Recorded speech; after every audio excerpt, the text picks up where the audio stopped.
मेरे साथ बोलिए, भारत माता की।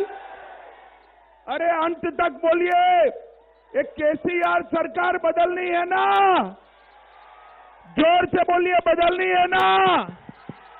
बैकवर्ड सीएम बनाना है ना?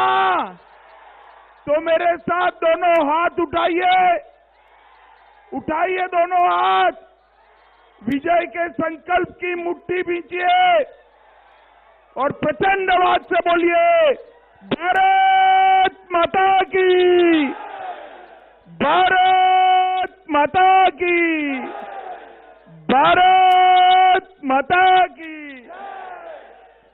मंच पर उपस्थित श्री ई संपतराव जी, श्री डिंगी करुणाकरण जी, श्री गौतम रेड्डी जी, और आज जिनको जिताने की अपील करने के लिए मैं आया हूं, हमारे लोकप्रिय प्रत्याशी श्री एटेला राजेंद्र जी।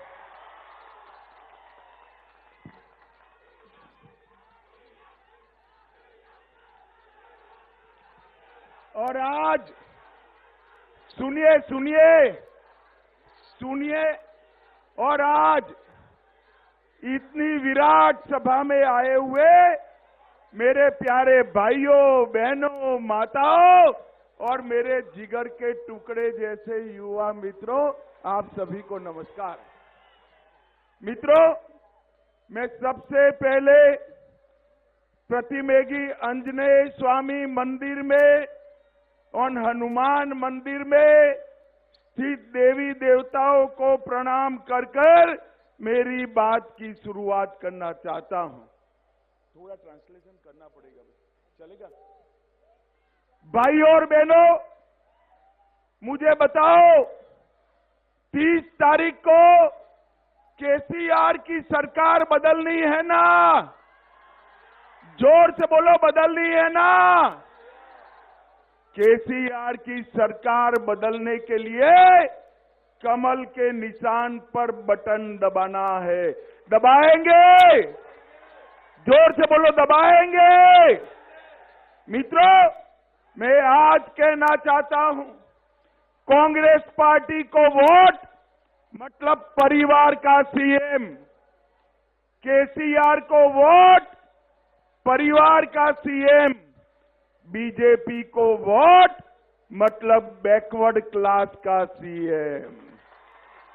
मोदी जी ने तय किया है कि अगला मुख्यमंत्री तेलंगाना का बैकवर्ड क्लास से होगा। ये भारतीय जनता पार्टी ने निर्णय किया है। मित्रों, इसलिए बीआरएस को वीआरएस देने का टाइम आ गया है। इनकी गाड़ी को गैरेज में भेजने का टाइम आ गया है। मित्रों, आज हजूराबाद में मैं आया हूं। मेरे मित्र और भाजपा के बड़े नेता श्री राजेंद्र को जिताने की अपील करने के लिए मैं आया हूं। एटेला जी ने चुनाव शुरू होते ही मुझे कहा था, आप एक बार आइएगा हजूराबाद। मैंने कहा जरूर आऊंगा। मैं आपके पहले उपचुनाव में नहीं आ पाया था, मगर मैंने कहा था चुनाव के अंतिम दिन आऊंगा और आप सभी को भारतीय जनता पार्टी की ओर से हाथ जोड़कर विनंती कर एटेला को यहां से जिताने की अपील कर जाऊंगा। मित्रों, मैं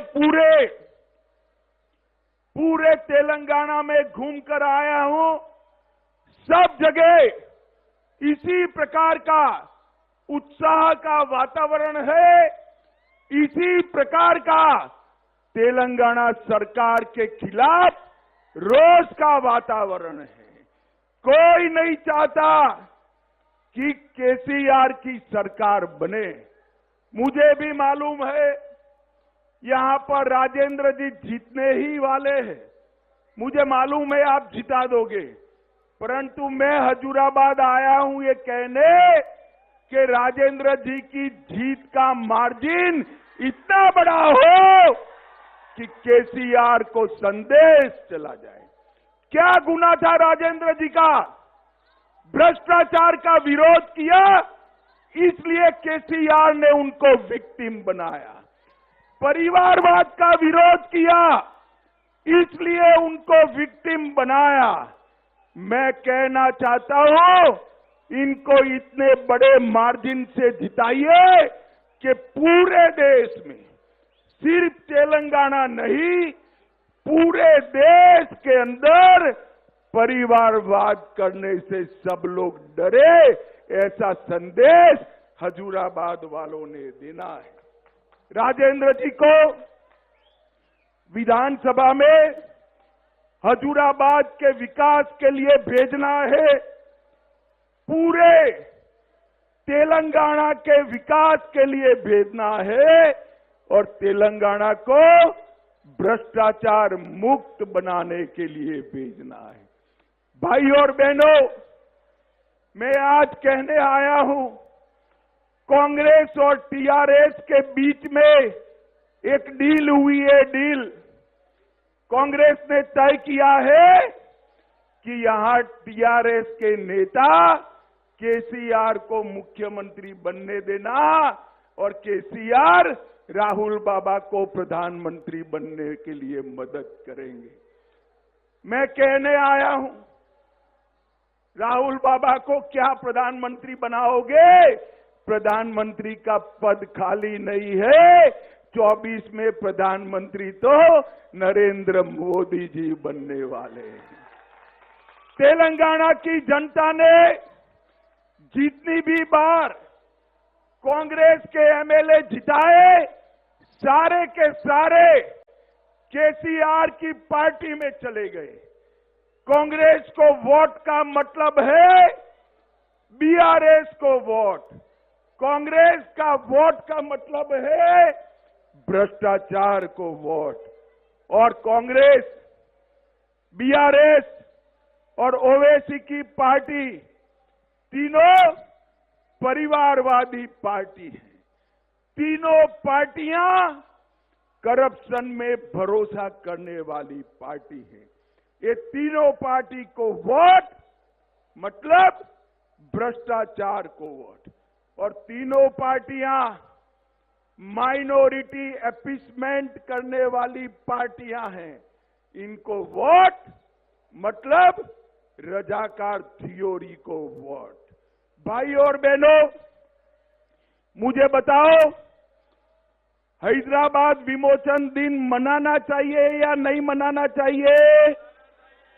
जोर से बोलो, मनाना चाहिए या नहीं मनाना चाहिए? ये केसीआर ओवैसी के डर से हैदराबाद विमोचन दिन नहीं मनाते। उन्होंने ओवैसी के डर से माइनॉरिटी को 4% रिजर्वेशन दिया है। हम 4% 4% मुस्लिम रिजर्वेशन हटाकर ओबीसी और एसटी का रिजर्वेशन बढ़ाने का काम करेंगे। ओबीसी का रिजर्वेशन बढ़ेगा। मित्रों, मोदी जी ने तेलंगाना के विकास के लिए ढेर सारे काम किए हैं। तेलंगाना को लगभग 7 लाख करोड़ रुपया मोदी जी ने भेजा है। 10 साल तक कांग्रेस की सरकार थी, सिर्फ संयुक्त आंध्र प्रदेश को सिर्फ 2 लाख करोड़ भेजा था। मोदी जी ने अकेले तेलंगाना को 7 लाख करोड़ रुपया देने का काम नरेंद्र मोदी जी ने किया है। भाई और बहनों, हमने तय किया है, अगर भारतीय जनता पार्टी की सरकार बनेगी तो ओबीसी का बैकवर्ड क्लास का मुख्यमंत्री बनाएंगे। हमने तय किया है कि हमारी सरकार बनने के साथ ही पहली कैबिनेट में पेट्रोल और डीजल का वेट कम कर पेट्रोल और डीजल के दाम घटाएंगे। हमने तय किया है कि सभी किसानों को 2500 रुपया 2500 रुपीज इनपुट सब्सिडी देने का काम भारतीय जनता पार्टी करेगी। हमने तय किया है कि किसानों का सारा धान, सारा चावल 3100 रुपया में एमएसपी पर खरीदा जाएगा। हमने तय किया है हल्दी के लिए राष्ट्रीय हल्दी बोर्ड बनाएंगे। हमने तय किया है कि फसल बीमा, क्रॉप इंश्योरेंस का पूरा प्रीमियम तेलंगाना भारतीय जनता पार्टी की सरकार बनाएगी। और इतनी बड़ी संख्या में माताएं बहनें आई है। हमने तय किया है कि हर गरीब महिला को 4 गैस का सिलेंडर फ्री ऑफ कॉस्ट देने का काम करेंगे। हर गरीब को 10 लाख रुपए तक का सारा स्वास्थ्य का खर्चा भारतीय जनता पार्टी की सरकार उठाएगी। और अंत में मैं ये पूछने आया हूं, अयोध्या में राम मंदिर बनना चाहिए या नहीं बनना चाहिए? जोर से बोलो, राम मंदिर बनना चाहिए या नहीं बनना चाहिए?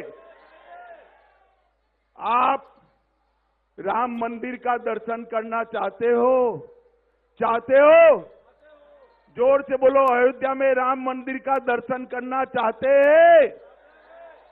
22 जनवरी को मोदी जी अयोध्या में रामलल्ला का प्राण प्रतिष्ठा करने वाले हैं।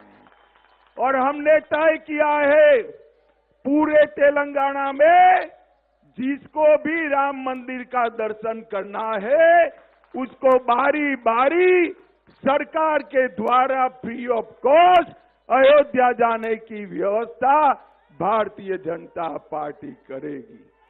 भाई और बहनों, मोदी जी ने देश को सुरक्षित किया है, मोदी जी ने देश को समृद्ध किया है और मोदी जी के नेतृत्व में ही ये तेलंगाना भारत का नंबर 1 स्टेट बन सकता है, नंबर 1 स्टेट। आज मैं आप सभी को अपील करने आया हूं, हमारे एटेला राजेंद्र जी को प्रचंड बहुमत से जिताइए।